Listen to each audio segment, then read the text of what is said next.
Okay. Okay, so second speaker, George Kaye, Derivitec. Okay, so thank you very much for this opportunity to speak. It's actually a great privilege to be talking here in this new finance community. It's really interesting to sort of hear other companies who are doing innovative things with the cloud. We're going to talk today about what we do in Derivitec, which is analytics on demand. The clue to Derivitec is kind of in the name. It's about derivatives. And what we are attempting to do is to provide a pure cloud platform for the financial community to perform high-performance analysis and market data analysis based on Windows Azure in this particular case. Just a bit about us. We're both from investment banking backgrounds, which probably comes as no surprise. I was last at UBS. Before that, I was at Goldman Sachs, where I was for around about 4 years in a derivatives analysis team, which is a middle office function focusing on model risk analysis. Before that, I was at Credit Suisse, and then before Credit Suisse First Boston, as it was called then, where I was a front office equity derivatives quant. Mark Tuchmontel joins Derivitec around about 8 months ago. Remember that. He actually also came from Goldman Sachs, and indeed we did actually work together, and he also was in equity derivatives as a front office strat, really concentrating on putting together proprietary trading strategies. Not dissimilar actually to the talk you just heard there, and was also an expert in flow products. So I think I might be somewhat teaching grandmothers to suck eggs in this community when I say what is the cloud, but I think it's actually worth making at least a statement about what the cloud is to me, having developed for it and actually forming a business based on it. Because there's an awful lot about Amazon Web Services versus Windows Azure versus Google, and infrastructure as a service, and platform as a service, and software as a service, or anything as a service. And it gets quite confusing, actually, as to what the cloud actually is, and is it not just some overhyped thing, which is in fact going to change our life, or is it, on the other hand, something which is incredibly insecure, which you should never get involved with? So actually, neither of those statements are true. It's neither overhyped nor is it insecure. To me, first and foremost, it's a hosted resource, and that's a rather flat definition, but this is really fundamentally what it comes down to. It's a scalable resource, it is on demand, and it is priced by usage. And speaking from the Windows Azure, this is, by the way, not supposed to be an advert for Microsoft, but I'll just explain from my own personal experience. From Windows Azure's point of view, it really divides between data on the one side and compute on the other. And when you look into the data side, we talk about structured data and relational data. The structured data forms basically 3 parts: tables, blobs, and queues. Tables, basically like extremely large Excel tables with partitions. Blobs are binary large objects. Queues are, as the name would suggest, queues of data which we use for communication with the cloud. And the database is obviously a relational SQL database. On the compute side, it's divided between IIS configured machines, basically acting as web services, workers, which are simply long-running virtual machines, and you can also actually make a persistent virtual machine, just basically order up a machine for you as part of the infrastructure as a service offering that Microsoft put out in June last year. So that is a part of what the cloud is. What does it mean for finance? So if I just switch it like this is how we use it. Now, there are zillions of ways that you can use the many services which you can access in the cloud, but this is how we use it. And it's actually quite an interesting exercise when you start putting together real business applications for the cloud, that the various different blocks start to fall quite nicely according to the functions you're looking at. So one of the big advantages of the cloud is so-called multi-tenancy, basically everybody in the same block. And that's a real advantage for a software company because it means it's just one thing to organize. It also actually, I think, might make life a little bit faster in terms of data access without actually partitioning your data all over the place. So we use it for multi-tenant market data. And why would you want to be multi-tenant for market data? Well, you have the world that existed and you have the world that you are forecasting. And when we talk about the world we're forecasting, technically we're providing projections which go into pricing. Now, people have different views about how data should be projected. So what volatility is going to look like in 10 years' time, what dividends are going to do, what's going to happen to credit spreads, all of this sort of good stuff. That is going to be on a case-by-case basis. And you will want to save that down under your client ID and nobody else's, so nobody else can get access to that. That goes into table storage. On the other hand, you have the past, right? There is no dispute usually about the past. And that is really an ideal platform for binary large objects. So essentially, I can take the S&P data going back to 1979 and just request it. Just give me that blob of data, and it just goes very quickly into my application. Queues are absolutely vital for communication. So the idea of putting messages on a queue, getting them picked up by machines and used for parallel processing is key to that. And databases are really we would use for portfolio level data, where you need to be providing some sort of relational algebra, joins, projections, filtration. Then a database is the ideal storage center there. A point about databases, actually, you get a lot more data in structured data, table blob queues, than you would in a database. It's something like 100 gig versus 1 gig. I can't quite remember. And also databases are far cheaper. Sorry, databases are far more expensive than structured data. But there are situations where a database does make a lot of sense. On the compute side, well, you have services, you have parallel compute, and you have processes. This is how we use it. So if I want to say, go off and give me some market data, I use Windows Communication Foundation to go off to a market data server, which is a web server, and the data will then come back as an asynchronous call into my application. Likewise, if I want to compute something, I can just go and say, here's the job, go off and do something with that. So there's a compute service, and that actually operates from web roles. Once that data gets received by the compute service, it then sticks it onto a queue, which is actually called a service bus queue, which I won't go into detail here, and it gets picked up by workers. Now, this is really a prime example of a so-called embarrassingly parallel way of doing parallel computation. For the most part in finance, parallel computation is embarrassingly parallel, which means that any given trade packet can be treated in of itself. You don't need communication between nodes. It's not so-called a message passing interface. So this is a so-called service-oriented architecture. And the nice thing about it is if you do it right, and that really means just getting these packets as small as possible, minimal processing when it gets to the other side, you get more or less a linear efficiency. So if I have 10 times as many machines, it operates 10 times faster. Now this becomes very exciting for a company like us because it's multi-tenant, right? So the more clients we get, the more machines we add to this, the faster the process actually becomes until we can actually start building up the sort of high-performance compute grids that an investment bank would be used to. And this is talking as a startup company. So it's actually a sea change in the economics as well, which we'll talk about later. And the final thing, virtual machines. Yeah, this was actually something that Microsoft really pushed ahead with in June of last year. Basically, it means that we can requisition machines, just like Windows Server 2012, and say, right, go off every night, download a whole load of data, process it, save it down into storage, and make it available for clients the next day.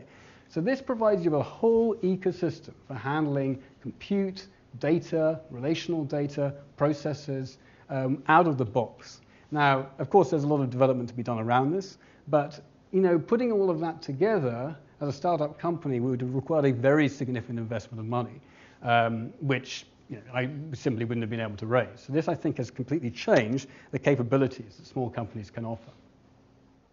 And why the cloud? I guess I've already actually spoken just a little bit too much. If there are a lot of IT people in the audience, I'm going to make an apology for the next statement. It makes your life easier for the client. You don't have to have IT staff in your company who are arranging installations and database administrators and upgrades and doing all of that sort of business support logic. That can be handled for you outside. You've basically outsourced that entire logic. It's scalable to your needs and costs, which we've already actually spoken about. And, okay, I will qualify the infinity sign. The cloud is not infinite. But what I will say is you'll be very hard-pressed to use all of its resources in your life scale. So effectively, you are not limited by you're not limited by hardware anymore when you're invested with the cloud. So supposing that you were a fund and all of a sudden you need to do a lot more analysis, then it's not as if you kind of got to go through your procurement office to figure out how many more machines you have to add to your farm. No, you can simply order them up and it can be available to you. So that means that the resources at your disposal are basically as large as you can pay for them. So I'm going to have a look at a case study. This is actually based on a real early adopter of ours. Startup fund, I won't name names, but basically started about 2 years ago, launched in May. What is the good news for funds these days? There was the Dodd-Frank Act of 2010, which was introduced in response to the financial crisis by the Obama administration.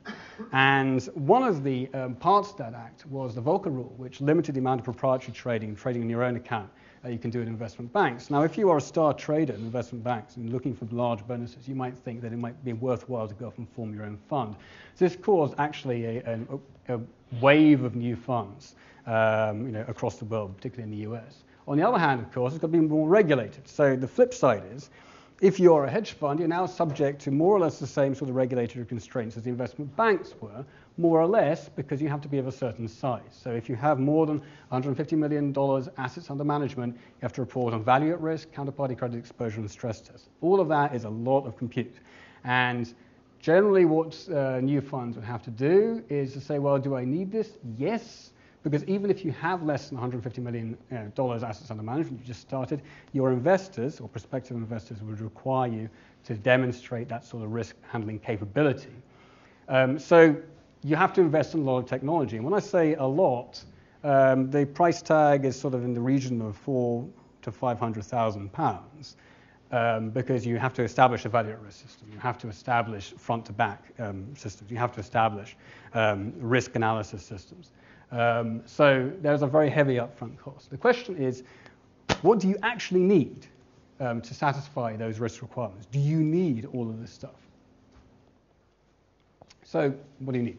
Well, bottom line, of course, you need to have validated clean market data. So what does that mean? It means that somebody has checked the data against other data sources. Rogue points have been removed. The thing is free from arbitrage, which is an exercise in itself. You want to be able to scale up if you have new regulatory requirements placed on you, or you need to do some in-depth analysis on behalf of some other clients, and you may actually need to order more machines. And you want to be demonstrating best practice. So industry standard models. You know, in investment banking, to betray a certain well-known secret, there aren't actually that many models. In equity, I think there are around about 3 or 4 robustly tested models, and we'll talk about those in a second. So the point is everybody's using more or less the same model. That's actually the Black-Scholes model down there. You can more or less read it. Everybody's using more or less the same models, but they want to show that you also are performing the same sort of algorithms on the prices and risks you actually come up with. So we in Derivitec kind of link all of those components through the cloud. And if we just look at those one by one, so the so-called data on demand part of this thing, this is, I guess, the easier thing to understand about the cloud. You can just download this data, which has been vetted for you and cleaned up from this public resource. You can obviously control that, so you can put it the other way around. You can write the data back. So when I was talking about multi-tenant, that's exactly what that would be used for. And yeah, sure, it's accessible anywhere. So I could be at a tablet, Surface, iPad, whatever it actually might be, and I can be looking at the data that I've been using for pricing trades. So if you're a hedge fund manager and you're sitting with some potential investor into your fund, and the guy is saying, well, what is 1 year volatility actually doing on the S&P, and you actually want to pull it up, and you can just do it in front of them and have a discussion around that in terms of the appropriate trading strategies. And of course, you can just access it from your desktop. So that's all kind of out of the box.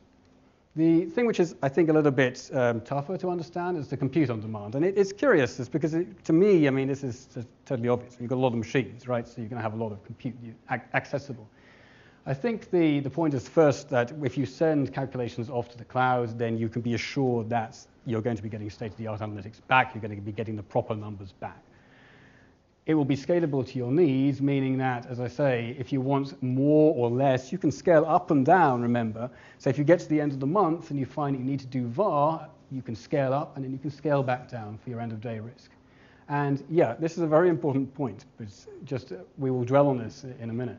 It is fully secure. Now, there are a number of different security models of the cloud, and we'll talk about two of them. Whatever actually happens, we can say that the machinery is now very much in place for making sure that both the communication and the storage in the cloud is fully encrypted and uncrackable, but there are even then models around that which can make it even more defensive in terms of the security structure. So why fundamentally would you actually like something like this? Because you get multiple solutions out of the box. Go back to that startup hedge fund I spoke about. 3 different software vendors are being employed at the moment to satisfy the risk requirements of that fund at a large cost. You could get all of that from one place, provided it has actually been built for you. So sure, regulatory capital, calculated off parallel compute, risk analysis, stream back to some desktop or web application, portfolio analysis, seeing how trades have changed, what your trading activity has been. That just can be available out of the box. It's cost effective. I think that's kind of self-explanatory. The installation and upgrade is seamless. If you have a web application, it is 0.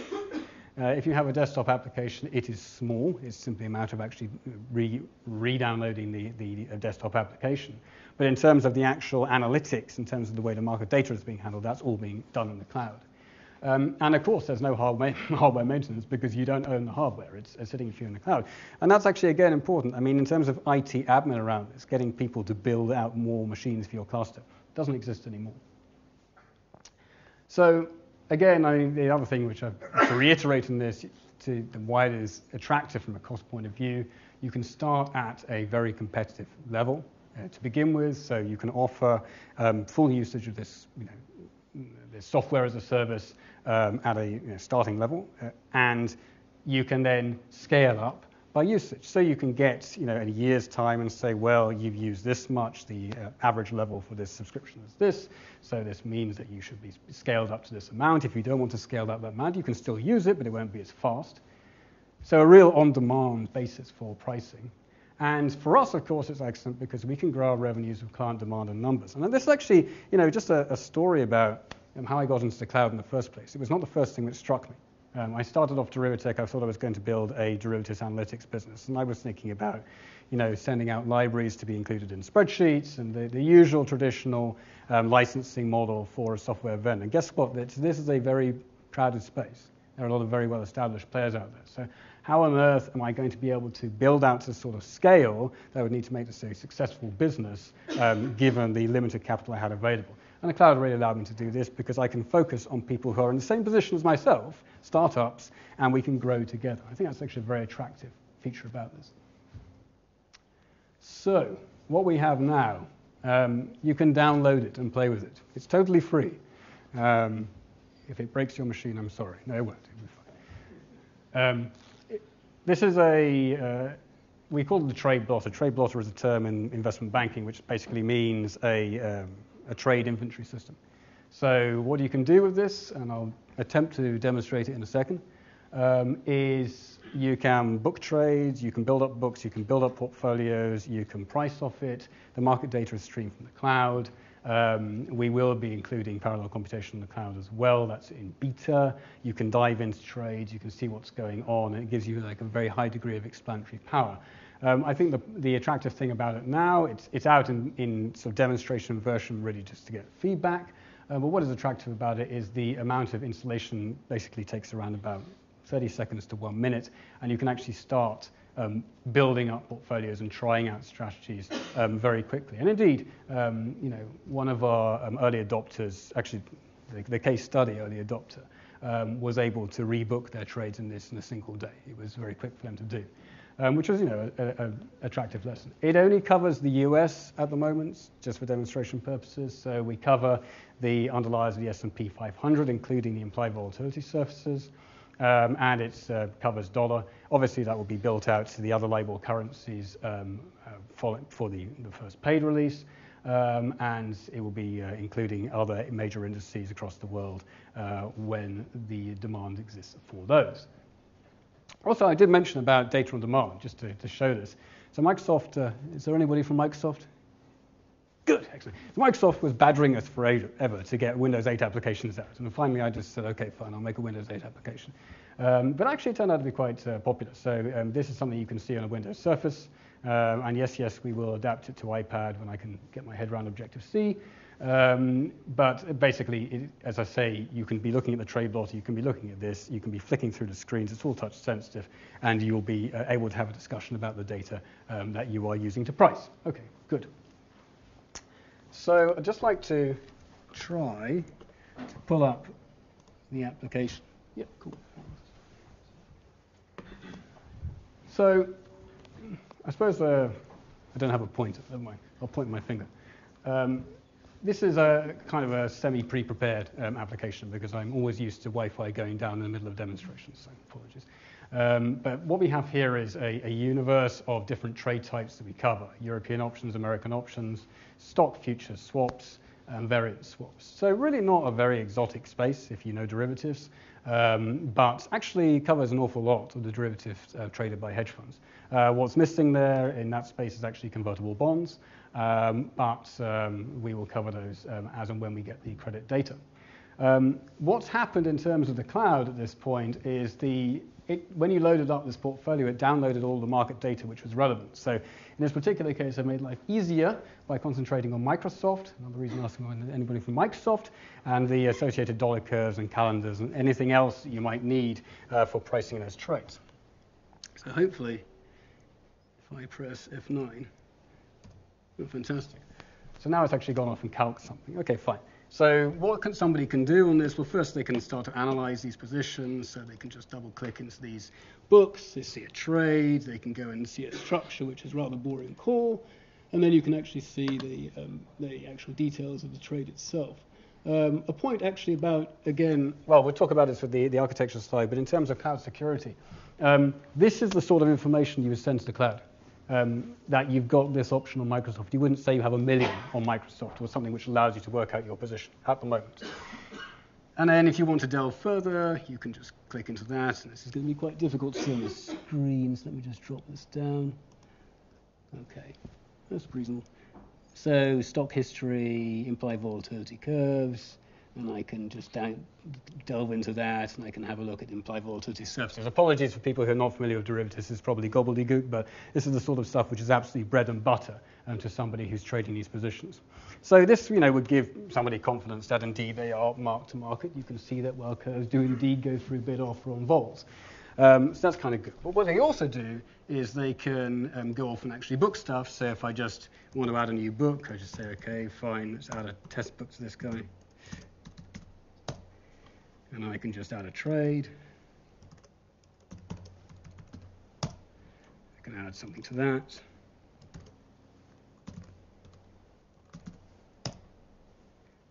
Calc. And I'm kind of, let's take 1 million of those. Oops, without pressing F1. 2. OK, and there you go. That's just booked it, and I can go back to the portfolio, and I'm done. And I can actually see, what that actually meant for my split out of, MPV, risk, etc. So that's all kind of good.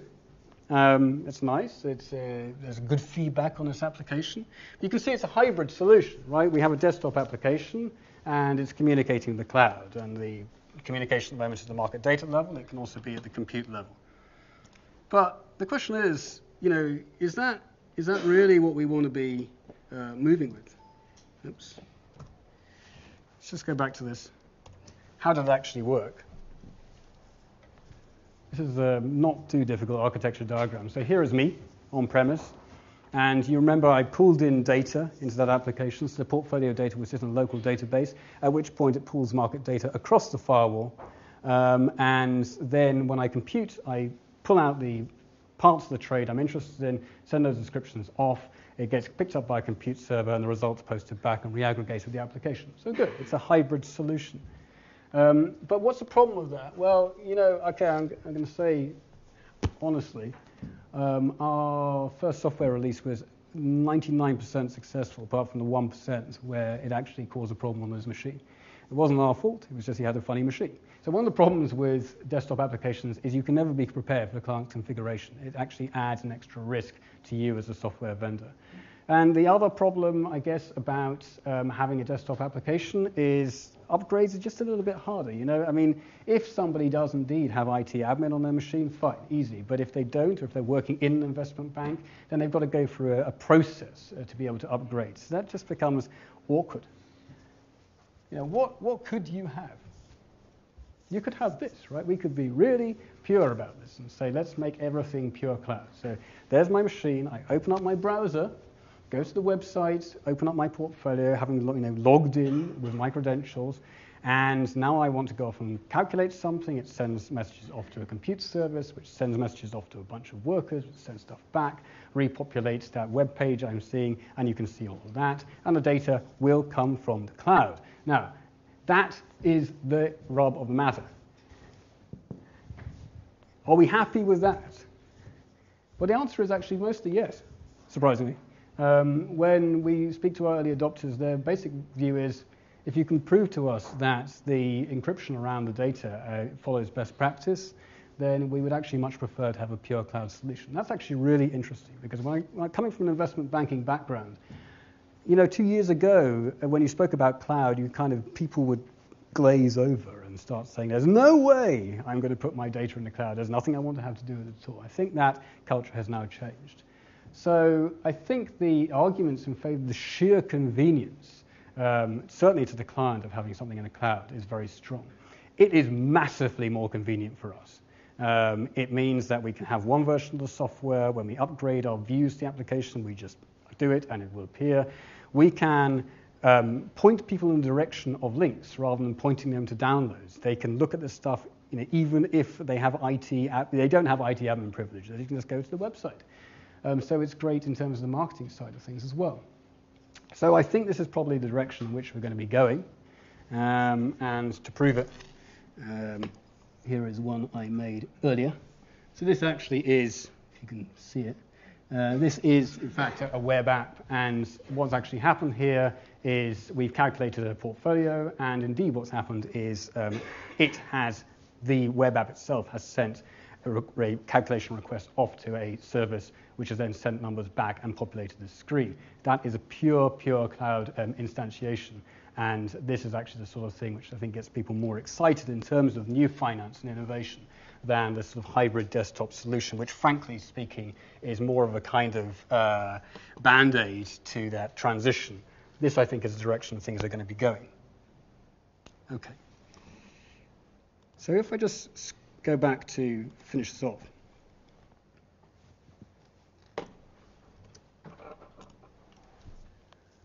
What is the potential for this? Well, we are in derivatives, and derivatives has this amazing number of $700 trillion of outstanding notional derivatives in the world today. This number may have come down a bit since the crisis, but it's essentially a very, very large number indeed. Now, bear in mind, outstanding notional is a very dodgy measure in derivatives, but it does indicate that the market is very big. And it's extremely well populated. So obviously, hedge funds come into this. It's their business. Investment banks is another case in point. So buy side versus sell side. But then also retail banks, commercial banks. Every few months, Citibank rings me up and they try and sell me some derivative, and I tell them what I do, and that's the end of that conversation. The private banking, insurance, very big area. Insurers have got to do horribly intensive Monte Carlo calculations. Monte Carlo in Monte Carlo, where essentially on every single path you've got to spin off another load of Monte Carlo paths. So millions and millions of paths to just calculate one life insurance contract. You need parallel computation for that.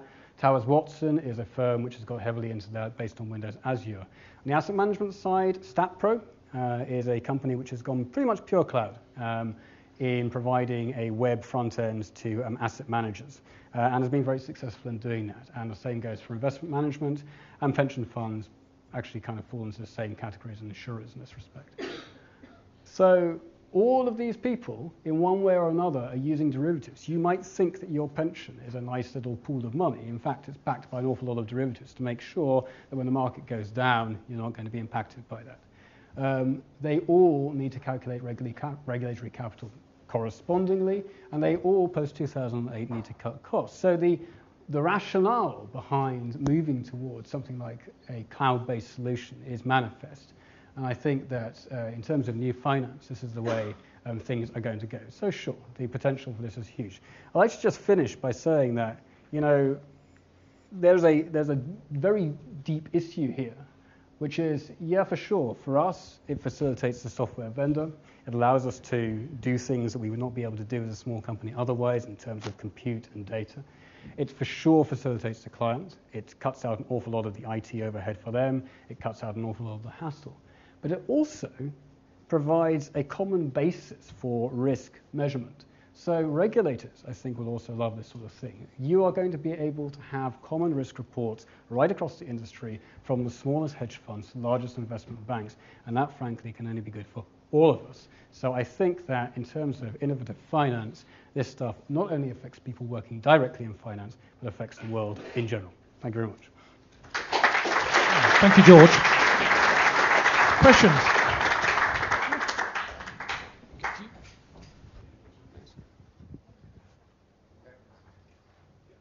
Hi, it's Daniel Steves from Beyond Solutions. Now, I'm not a finance guy, but I am a cloud guy, and I'm also a security guy. Mm-hmm. So I don't disagree with a lot of the potential that you're talking about with the cloud, but I think you've got to be a little bit more cautious with your statements about security, particularly when you, after saying it's the most secure thing and everything is just fine and hunky-dory, and then you show us Microsoft Azure, who less than a year ago went down and told their entire customer base to just go ahead and use it without certificates. It's okay, right? If I've got a financial customer or anybody who has anything that's real, some of those companies that you listed, some of these big organizations that are using cloud, the only thing I want to say is that not all clouds are quite equal. Okay, well, I suppose there are, you're referring to the leap year bug, actually. No, I'm referring to their certificate expiry. Yeah, no, it was to do with the leap year expiry. That's why they actually asked people to do this.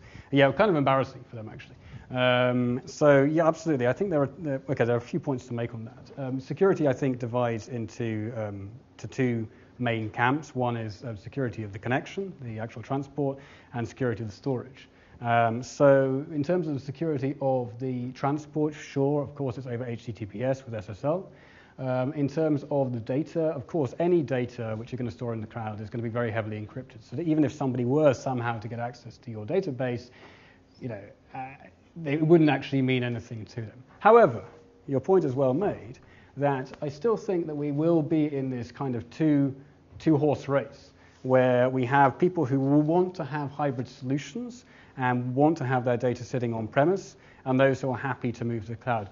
Our view is, frankly, it's down to the client at that stage, what they actually want to do, which is why we have hedged and provide two solutions in this. But my personal view is that there is an awful lot you can do around security to make sure that even if somebody was to say, I'm sorry, all communication certificates to the cloud have suddenly become invalid, go off and do this over HTTP, not a great idea for passwords, okay, but even though your actual data would still be fully protected. It's really a question around the way, I just wonder whether anecdotally, in your experience as you built these models, whether the regulators have become concerned that there may be some kind of aggregation of risk because there'll be a more central model risk in terms of what you're doing. If you think about the way Barra worked in the equity space and whether the quant mayor in 2007 could have been derived from some of the common factors in equity risk models. Do you see a kind of any changes in the regulatory framework focusing more on the cloud risk space like Open Gamma and yourselves rather than the banks themselves? Okay, I'll answer this question carefully because I don't want to upset anybody in the FSA. My experience dealing with the FSA when it comes to cloud solutions this is another piece of outsourced technology, and the onus is on the clients to be able to show best practice around that, bottom line. Okay, in terms of the concentration of model risk, that's a very interesting question. So you mean if a lot of people was to start using the same model across, then it's actually going to build up a model risk? Yeah, that is a potential problem. I think it's actually surprisingly an esoteric problem, which the regulators have not yet got their head around. I think, frankly, regulation and cloud are kind of out of step with each other at the moment. So that is a secondary question, which will come about when the whole cloud universe has been properly understood by the regulatory bodies. But I think it's a very good point. Great. Hi, hello? Can you hear? Hi. Yep. Hi, my name's Arno. I just had a couple of questions. Given that mainly related to the fact that I'm wondering what the response is from banks of giving up a lot of their business critical software to an external vendor because of the advantage of having an internal IT department. If something goes wrong, they can fix it quickly. And the derivatives business being as dynamic as it is, they can respond quickly to new trends in the market. And so that's one thing which they wouldn't be able to do if they give it up to an external vendor. And the other thing is your solution seems to be all or nothing in the sense that if they're outsourcing some of their overnight type calculations to you, to be consistent, they'd have to do their intraday risk management the same way, which means they have to move entirely to your platform. So they're really putting a lot of eggs in one basket, let's say. If something goes wrong with connectivity or your software is not suitable, etc. What's the response been on that? So I think the issue you raise is more actually to do with larger sell-side institutions than buy-side. There's a good reason why we target the buy-side. First, they're small. Secondly, their products tend to be more vanilla. The risks they're looking for tend to be more commoditized. And they are far more interested now in having this sort of cost-effective solution than an investment bank. Secondly, in terms of the migration, that is going to be a hard problem to solve if you want to migrate existing trade platforms on an investment bank over to the cloud. And they know this. And frankly, that's the sort of thing an investment bank would probably take on its own. So they're not really the space that we're targeting. Okay. George, thank you very much. Thank you.